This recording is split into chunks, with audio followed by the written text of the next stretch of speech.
moving this country very aggressively into an authoritarian society where the rule of law and our Constitution are being ignored and undermined in order to give more power to the White House and the billionaires who now control our government.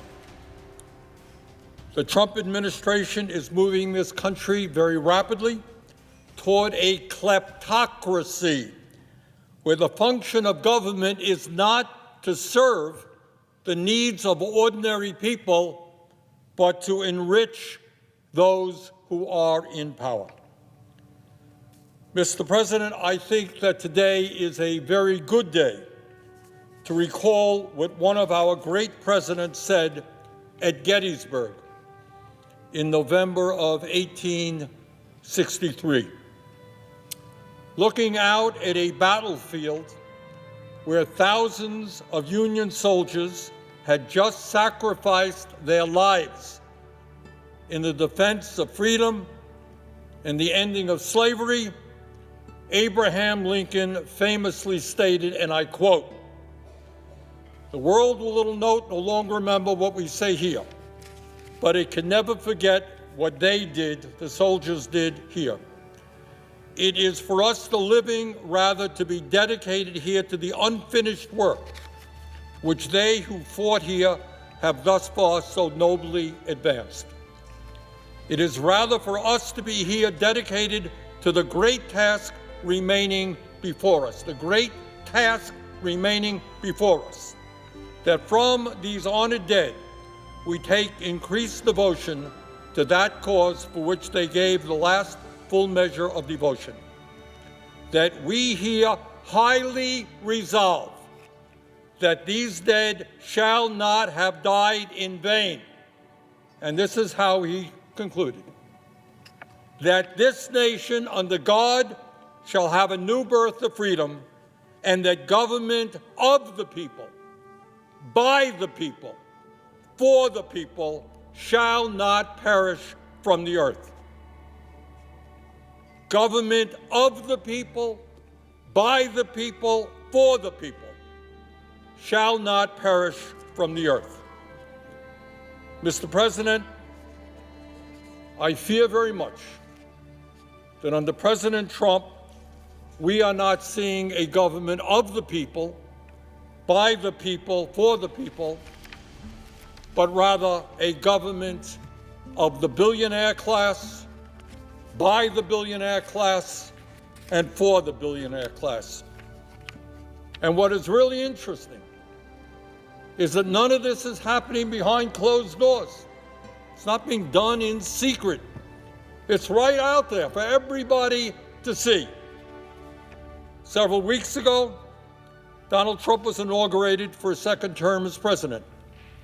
Standing right behind him were the three richest men in America, Elon Musk, Jeff Bezos, and Mark Zuckerberg. Combined, these three men are worth $920 billion. These three men own more wealth than the bottom half of American society, 170 million people. Three guys, 170 million people. And I should point out, and this should tell you exactly where we are going as a nation, these three men, wealthiest three in America, have become some $232 billion richer since Trump was elected a few weeks ago. Three guys, $232 billion richer since Trump was elected.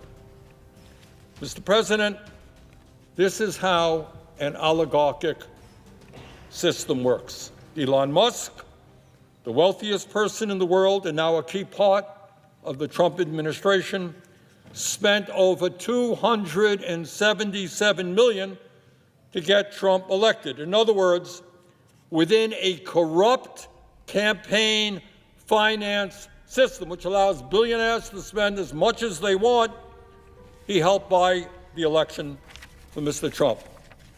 Jeff Bezos and Mark Zuckerberg, the second and third wealthiest people in our country, both kicked $1 million each into Trump's inauguration fund. And let us remember that Mr. Bezos, who among other things owns the Washington Post, rescinded the endorsement of that paper for Kamala Harris just before the election. Mr. Bezos was showing early on that he was willing to bend the knee for Donald Trump. Mark Zuckerberg, the founder and CEO of Meta, which owns Facebook and Instagram, agreed to settle a lawsuit with Trump for $25 million. These three multi-billionaires are working with Trump for one very simple reason. They understand that Trump's policies are designed to make the very wealthiest people in this country even richer. Since Trump's election, Mr. Musk has become $154 billion richer. Not bad in a couple of weeks' time. He earned a great investment. He only spent a couple of $100 million on the election, and now he's $154 billion richer. Mr. Bezos has become $35 billion richer, and Mr. Zuckerberg has become $43 billion richer. Mr. President, I am concerned not only about the growing movement toward oligarchy in this country, but I am deeply worried that under the leadership of President Trump, we are moving rapidly towards authoritarianism. And all over this country, people are alarmed and shocked by what they have seen in the last several weeks. Just a few examples, just a few. Last week, President Trump attempted to suspend all federal grants and loans in direct violation of the U.S. Constitution and federal law. As every third grader in America knows, or I hope knows, the power of the purse in the United States belongs to Congress, not the president. Yes, the president can recommend legislation to Congress. The president can veto legislation that Congress has passed. But he does not have the power to unilaterally terminate funding and legislation that has been passed by the U.S. Congress. That is a dangerous and blatantly unconstitutional act. And I should add that Trump's blocking of federal funding would have had a horrific impact on millions of Americans who utilize programs like Medicaid, Head Start, community health centers, Meals on Wheels, homeless veterans programs, and many, many other initiatives. Tens of millions of Americans, including some of the most vulnerable in our country, were impacted by that decision. But that's not all. A few days ago, Trump fired 17 inspectors general, independent government watchdogs that were created by Congress in the wake of the Watergate scandal to prevent the abuse of power by the executive branch. Last week, President Trump fired a member of the National Labor Relations Board, and in so doing, effectively neutered the only federal agency in America with the authority to hold corporations accountable for illegal union busting and to protect the constitutional right of millions of workers who want to join unions in order to earn better wages, working conditions, and benefits. Not only is that move blatantly illegal, it is exactly what Elon Musk, the owner of Tesla, and Jeff Bezos, the owner of Amazon, have been fighting for months. They don't like unions, and what Mr. Trump has given them is the opportunity to make it much, much harder for workers to organize in their companies. President Trump also illegally fired members of the Equal Employment Opportunity Commission, the only independent commission in our country that protects workers against discrimination in the workforce. Further, and what should upset every American, no matter whether you're conservative, moderate, progressive, is that in direct violation of the Constitution and federal law, Trump is intimidating the media with lawsuits against ABC, CBS, Meta, and the Des Moines Register. His FCC is now threatening to investigate PBS and NPR. What Trump is essentially saying to every media outlet in America, if you say or do anything that is critical of me, that displeases me, you may be subject to a lawsuit or a federal investigation. If that is not a direct attack on the First Amendment, on the U.S. Constitution and free speech in our country, I don't know what is. But that is not all. Elon Musk and his unelected minions at Doge have forced out officials at the Treasury Department and illegally shut down USAID, a program which, among other things, helps feed and provide medical help to starving and desperate children all over the world. Presidents, much less unelected billionaires, do not have the unilateral right to shut down federal agencies established by Congress. And when we talk about the very dangerous movement towards authoritarianism that we are seeing in this country now, let us not forget Trump's pardoning of the January 6th insurrectionists who injured 174 police officers right here, right outside this floor. Even worse, not only did he pardon those people, but Trump is undermining the FBI by actually investigating the agents there who helped bring these violent criminals to justice.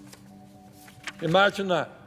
Pardoning the people who broke the law and investigating the people who upheld the law. That is not what America is supposed to be about. And Mr. President, under Trump, we are rapidly moving toward a kleptocracy as well.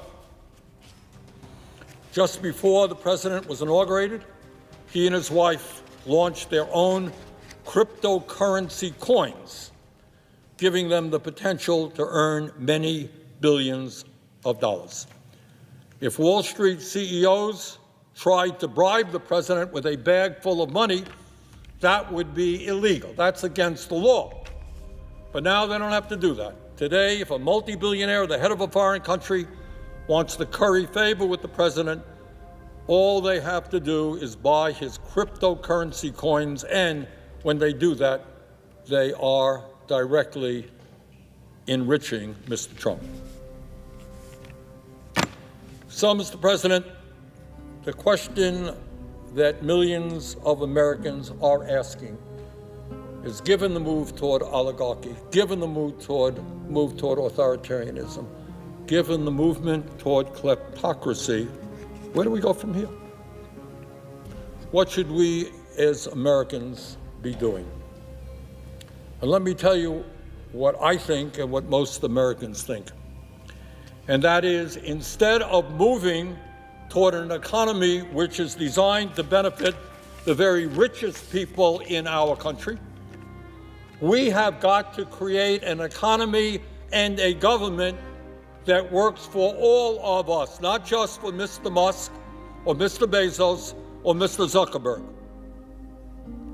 Mr. President, at a time of massive wealth and income inequality, we have never had more income and wealth inequality than we have had right now. It is beyond stupidity to provide more tax breaks to the very richest people in our country and then to pay for those tax breaks by cutting back on Medicaid and other programs desperately needed by working families all across this country. That is what we should not be doing. But let me take a moment to tell you what we should be doing.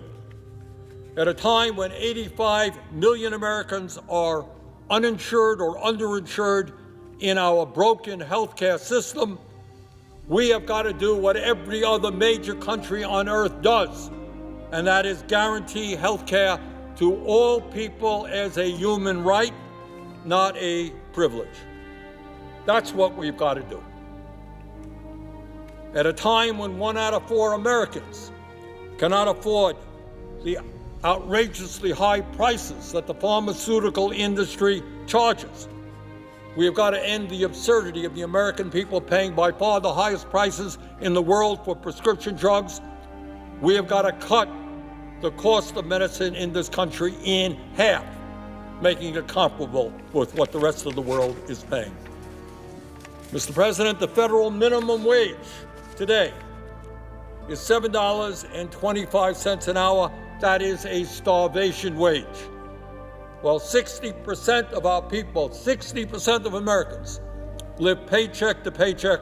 We must raise that minimum wage to a living wage, at least $17 an hour. If you work 40 hours a week in the richest country on earth, you should not be living in poverty. Mr. Musk and Mr. Bezos want to make it harder for workers to join unions. Well, we have got to do exactly the opposite, make it easier for workers to join unions by passing the PRO Act. At a time when we need the best educated workforce in the world, we need to have the best public schools in the world. And among other things, that means we need to substantially raise teachers' salary. We need to attract the best and the brightest young people into education, and we do that, among other things, by making sure that no teacher in America earns less than $60,000 a year. We also radically reform our broken child care system so the little kids in this country get the quality care they need and the workers there are adequately compensated. Mr. President, all over this country, from Vermont to LA, we have a major housing crisis. And it's not just the 800,000 Americans who are homeless. It's millions of working families who are spending 40, 50, or 60% of their limited incomes on housing. Instead of spending almost $1 trillion a year on a wasteful and bloated Pentagon budget, we have got to build millions of units of low-income and affordable housing. And when we do that, we put large numbers of American workers to work at good-paying union jobs. Mr. President, I have heard time and again from Mr. Trump's supporters that the president won the election and he has been given this huge mandate, just an overwhelming mandate to do whatever he wants. Well, no president has the right to move us to oligarchy, authoritarianism, or kleptocracy. But more important, let us not forget that while Trump did win this election, he actually received 4 million votes fewer votes than Biden did in 2020 when Biden won the election. So here we are. Where do we go? What do we do? I think now is the time for the American people to come together, to not allow those who want to divide us up by the color of our skin or our sexual orientation or where we were born. That's what they want to do. They want to divide us up. Now is the time for us to come together like never before and make certain we do not move toward oligarchy, make certain we do not move toward authoritarianism or a kleptocracy. And most importantly, in the richest country in the history of the world, we must understand that we have the capability of providing a decent life for all of our people. We can do that when we stand together and we don't let folks divide us up. And with that, Mr. President, I would yield the floor.